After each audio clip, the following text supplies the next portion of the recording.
ask unanimous consent that the following senators be permitted to speak prior to the scheduled roll call vote. Senator Van Hollen for up to 10 minutes, Senator Durbin for up to 2 minutes, Senator Risch for up to 5 minutes, and Senator Sanders for up to 5 minutes. Without objection. Thank you, Mr. President. I rise to oppose the transfer of over $675 million of U.S. taxpayer money to finance 1,000-pound bombs and 20,000 fully automatic rifles and other offensive weapons to the Netanyahu government.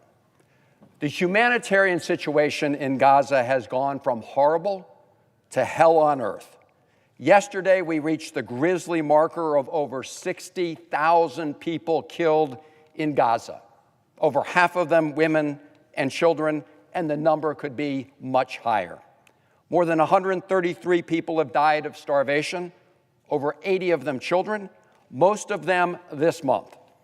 Experts have been warning about the threat of famine in Gaza for months, ever since the Netanyahu government imposed a total blockade on all humanitarian assistance going into Gaza on March 2nd. This is a man-made, preventable crisis, and the solution is clear. The Netanyahu government must immediately allow the UN-led distribution system to resume delivery of aid into Gaza to avert a full-blown famine. I have long said that Israel is completely justified in its war against Hamas, which murdered over 1,200 people and seized over 250 hostages on October 7th. And we must not rest until every remaining hostage comes home, and there must be no more October 7th. But the Netanyahu government is not justified in imposing collective punishment against all of the people of Gaza to pay for the sins of Hamas. And yet that is what is going on as it uses food and humanitarian aid as a weapon of war. There are now 500,000 people facing famine-like conditions in Gaza, but they're not just numbers. Colleagues, this is an awful, awful picture, but we have to look at what's happening in Gaza. This is baby Zainab. She weighed 6.6 pounds when she was born 5 months ago. She was 4.4 pounds when she died a few days ago. Her life could have been saved with a special type of baby formula, but none of that formula can be found into Gaza. It wasn't let in.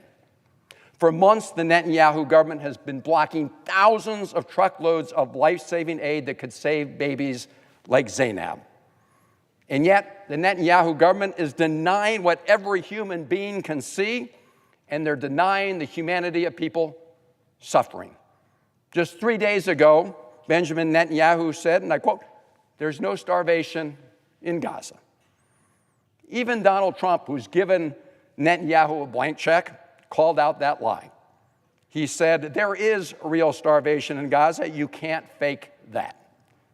The World Food Program says it has enough food to end the crisis, but the Netanyahu government won't let them deliver all of it. And last week, they blocked almost half of the aid convoys that the WFP requested permission to bring in. On July 27th, the editorial board of Haaretz, Israel's longest-running newspaper, wrote simply, and I quote, "Gaza is starving and Israel is responsible," unquote.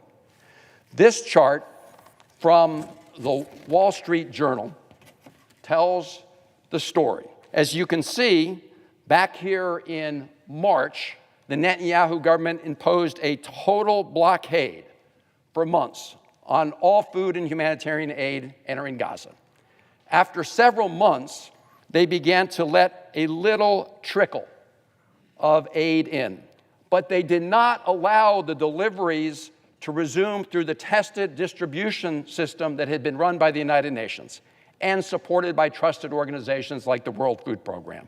Instead, they replaced it with an organization that goes by the name of the Gaza Humanitarian Foundation, but there is nothing humanitarian about it. It is a shadowy private organization backed up by mercenaries and the IDF. The food distribution blocked by Israel had over 400 aid distribution points. The GHF operation has only 4, and they're not always open. The operation has become a death trap. When you have 4 sites to feed 2 million people, it's not surprising that thousands of desperately hungry people are surging to get what they can. And as they have surged, it's well documented that many have been shot and killed, sometimes by GHF security contractors, more often by IDF forces. The UN Secretary General said, and I quote, "Any operation that channels desperate civilians into militarized zones is inherently unsafe. It's killing people," unquote. That should be obvious to all of us. And yet the Trump administration is using $30 million of US taxpayer money to fund that death trap. And it's sending more taxpayer dollars to fund bombs to the Netanyahu government to continue the devastation of Gaza. Colleagues, this must end. The Netanyahu government must immediately allow tested UN distribution systems to resume operations and quickly surge food to starving people. It's important to note that the Netanyahu government claimed it was replacing the UN distribution system because Hamas was systematically diverting food intended for civilians for its own purposes. From the start, that was a pretext and a big lie. The UN distribution system had strong safeguards to prevent any significant diversion to Hamas, and they were working. Cindy McCain, the WFP, said her organization saw no evidence of any effort of Hamas to loot aid trucks. Israeli military officials told the New York Times in a story in just the last couple of weeks there's no such proof. In fact, they said, and I quote, "The UN aid delivery system was largely effective in providing food to Gaza's desperate and hungry population," unquote. An internal US government analysis that just came out in the last few weeks found no evidence of systematic theft by Hamas.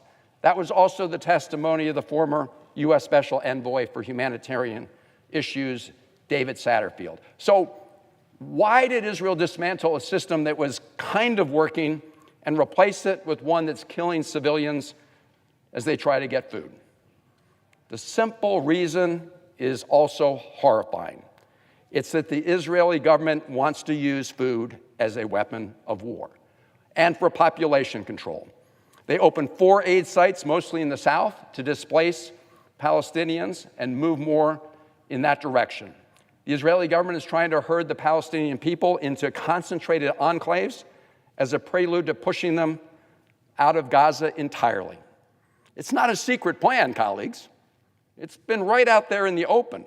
In fact, in February of this year, President Trump said he wanted to remove Palestinians from Gaza. And the Netanyahu government and the prime minister himself embraced the plan, which, by the way, had been previously proposed by members of his right-wing coalition. In fact, recently his heritage minister said, as others have quoted, that the government was, quote, rushing toward Gaza being wiped out and driving out the population. Colleagues, this is part of a coordinated campaign by the Netanyahu government, a government that has declared the removal of Gaza's population as a strategic goal of the war. That is ethnic cleansing by any other name, supported by American taxpayer dollars. The extremists in the Netanyahu coalition do not just have their eyes set on Gaza. As we speak, Israeli settlers are encroaching further and further into the West Bank, killing more and more Palestinians who live there.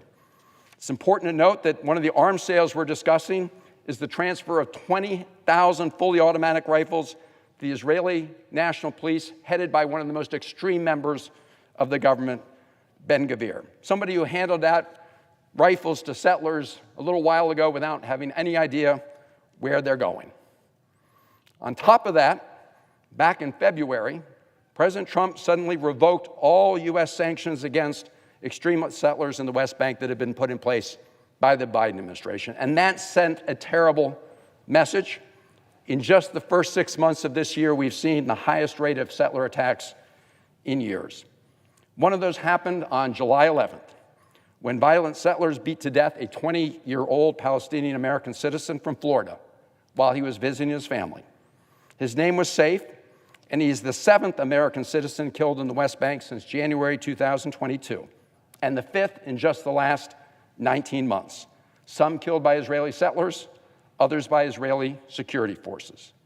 Just this week, a Palestinian activist who helped make the Oscar-winning documentary, No Other Land, was shot and killed by a violent settler who had been sanctioned under the Biden administration, the sanctions that the Trump administration withdrew. And meanwhile, on July 23rd, just a week ago, the Israeli Knesset approved a symbolic resolution that supported annexing the entire West Bank, a place where 2.7 million Palestinians live. Colleagues, for decades, peacemakers on both sides have hoped to make the West Bank and Gaza a foundation for a Palestinian state. We need to make sure that we don't support these efforts that undermine peace and security in the region. Children are starving before our eyes. Colleagues, if ever there was a time to act, it's now. It's overdue, but let's act now and support the resolutions put forward by Senator Sanders. I yield the floor. Durbin. I thank the senator from Vermont. Several weeks ago, several